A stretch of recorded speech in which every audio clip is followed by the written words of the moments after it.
अस्सलाम वालेकुम। उम्मीद करता हूँ सब खैर ऑफियत से होंगे। हमद सना उस पाकज़ात की दुरूद व सलाम ताजदार दो आलम हज़रत मोहम्मद सल्लल्लाहु अलैहि वसल्लम पर और उनकी आल पर। आज मैं 2-4 पॉइंट्स जो है ना इकट्ठे एक ही वीडियो में कवर करूँगा ताकि आपको दूसरे वीडियो देखने की ज़रूरत ना पड़े, क्योंकि माशाल्लाह से कल मुझे जितने कमेंट्स आए उन कमेंट को मद्देनज़र रखते हुए मैं आज 3-4 पॉइंट्स को इधर ही कवर करता हूँ एक ही वीडियो के अंदर। सबसे पहला ये कि ये बात देखेंगे हम आज इस वीडियो के अंदर कि ताशी जो अपॉइंटमेंट वो मिल रही है उसको वॉक इन पे जाना चाहिए कि नहीं जाना चाहिए, नंबर 1। नंबर 2 के ऊपर हमें ताशीर के लिए कौन कौन से डॉक्यूमेंट्स चाहिए होंगे, हमें वहाँ पे आया कि अगर हम बुकिंग करते हैं बुकिंग के हिसाब से हमें जो पेमेंट आ रही होती है उसके अलावा भी हमें कोई पेमेंट चाहिए होती है या नहीं चाहिए होती है, कौन कौन से डॉक्यूमेंट्स हमें रिक्वायर होते हैं। और उसके बाद फिर जो हमारे वीज़े स्टैंपिंग होने के लिए एम्बेसी में गए हुए हैं वो कितना टाइम लेंगे। तो आज ये चीज़ें हम इस वीडियो के अंदर डिस्कस करेंगे।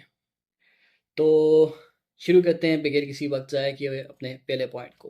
पहला पॉइंट ये है कि ताशीर की अपॉइंटमेंट जो है ना वो स्लॉट जो मैंने एज़ कल बताया आपको उन टाइमिंग में अगर आप सर्च करेंगे और इंशाल्लाह आपको स्लॉट्स मिल जाएंगी और स्लॉट्स मिल भी रही हैं। और जो यानी कि आपके करीबी तरीन जो ताशीर का सेंटर पड़ता है, अगर आप करीब तरीन रहते हैं तो आप वॉक इन पे सुबह सवेरे आप जाएं तो इंशाल्लाह आपको वॉक इन पे भी आपका चांस लग सकता है।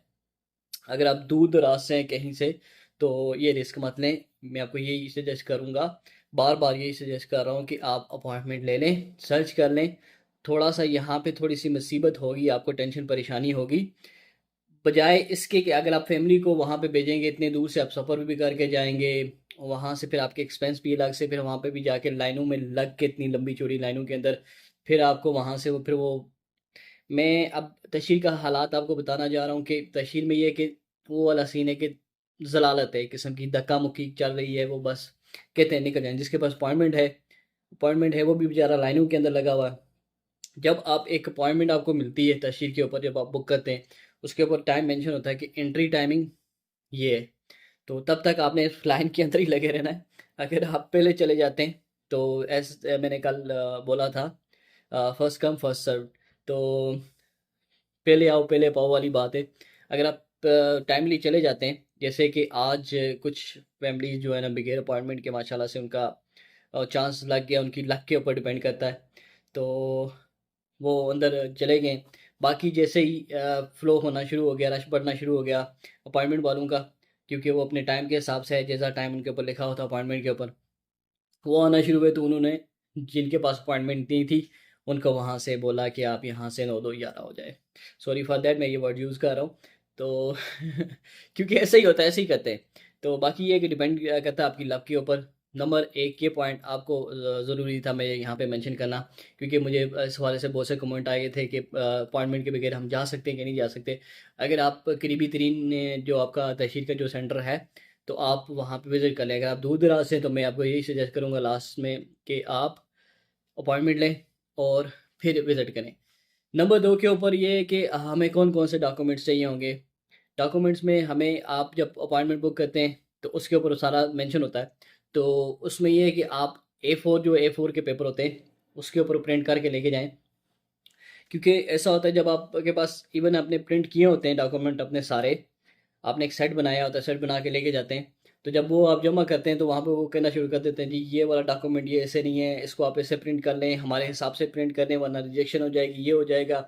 फिर वो बोलेंगे जी आपको जी जो प्रिंटिंग ऑफिस किधर है, तो हमने कॉपी करवानी है, तो कॉपी के लिए आपको भेज देंगे। अपस्टेयर जाएंगे वो जनाब एक प्रिंट का आपको कम से कम 500 600 उनके मुख्तलिफ रेट हैं, यानी कि अगर आपको एक सेट बना के देंगे 4-5 हज़ार रुपये वो आपसे वहाँ पे बटोर लेंगे, वो एक्स्ट्रा कमाई उनकी होगी।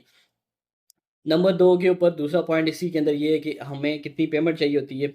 एक, जब आप अपॉइंटमेंट बुक करते हैं, अपॉइंटमेंट बुक करने के साथ आपको जब फिगर एक आता है, ये लमसम 30,000 समथिंग या 34-35 लाइक दिस नॉर्मल का, और लॉन्च के लिए वो अप्रॉक्सीमेटली 50 के करीब होता है। तो इसके अलावा हमें कितनी पेमेंट चाहिए होती है वहाँ पे। कुछ लोग ये होता है कि उस हिसाब से पेमेंट लेके जाते हैं कि जी ये टोटल हमारा ये फिगर है, हमने इस हिसाब से ये ग्रास के हिसाब से हमने लेके जानी है तो हमारी इतनी लगेंगी। बाकी बेचारे गरीब कभी लेके नहीं जाते।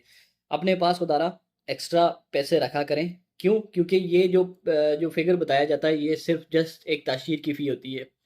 उसके अलावा भी आपके वहाँ पे अगर आपको कॉपी करनी पड़ जाती है, आपके फिंगर्स नहीं मिलते तो उसके लिए आपको एक्स्ट्रा पेमेंट करनी पड़ जाती है। आपकी तस्वीरें अगर मैच नहीं कर रही, कोई मसला आ रहा है, तो तस्वीरें अगर आपकी बनती हैं तो वहाँ पे वो फिर सारा सिस्टम वो होता है। फिर दूसरे नंबर के ऊपर आपकी इंश्योरेंस।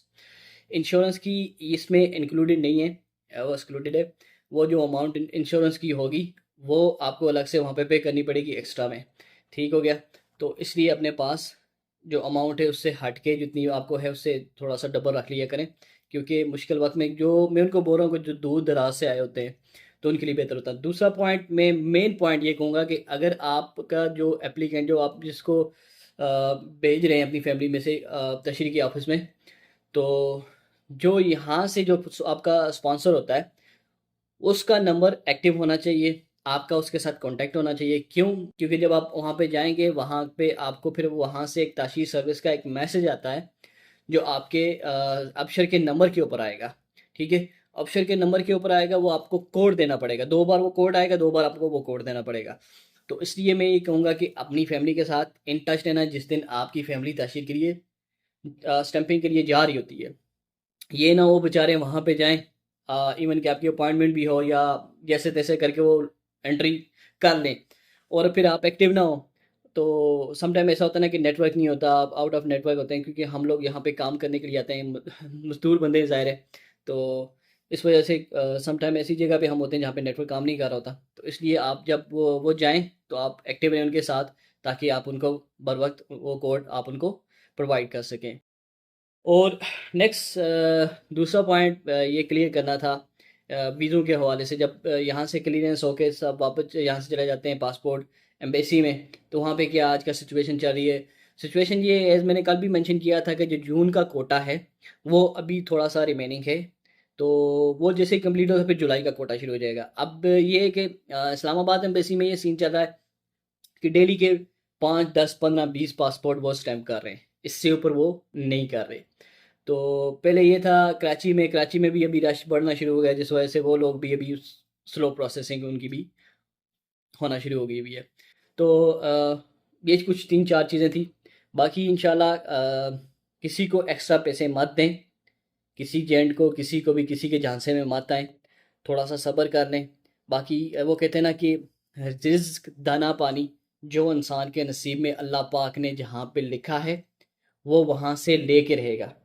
आप ये ना सोचें कि हम जल्दी करें, हमने जाना है, जाना है। जब आपका रिज़्क दाना पानी पाकिस्तान में लिखा हुआ है जब तक, आप तब तक खाएँगे। मैं पहले कहता हूँ कि हम लोग प्लान कर लेते हैं, हमारा ये प्लान, वो प्लान। प्लानर कौन है? वो अल्लाह की ज़ात है। तो ये तवक्कुल आपका हमेशा रब के ऊपर होना चाहिए। क्यों? क्योंकि ज़िंदगी, मौत, रिज़्क इसका मालिक रब है। ठीक है? तो ये है कि अगर आपका दाना-पानी जब आपको यहाँ पे लिखा जाएगा ना कि आपने यहाँ से ये चीज़ इस टाइम मुकर्रर से आपने आके खानी है, लेनी है या आपने इस मुकर्रर टाइम पे आना है, तो तब मैं कहता हूँ क्या ताशीर, क्या एम्बेसी, क्या कुछ, कोई भी बंदा किसी को नहीं रोक सकता। इवन कि जब इंसान सॉरी मैं ये कह रहा हूँ कि किसी को ना किसी को नवाला दे सकता है, ना किसी का नवाला छीन सकता है, इल्ला उस ज़ात के अलावा। तो बाकी ये है कि अपना ख़्याल रखें, अपनी फैमिली का भी ख़्याल रखें, पॉज़िटिव थिंकिंग रखा करें। कुछ मज़ीद आपने पूछना हो, जहाँ से कन्फ्यूज़न हो, तो आप कमेंट में मुझसे पूछ सकते हैं, तो मैं इंशाल्लाह आपकी रहनुमाई वहाँ पे फ़रमाऊँगा।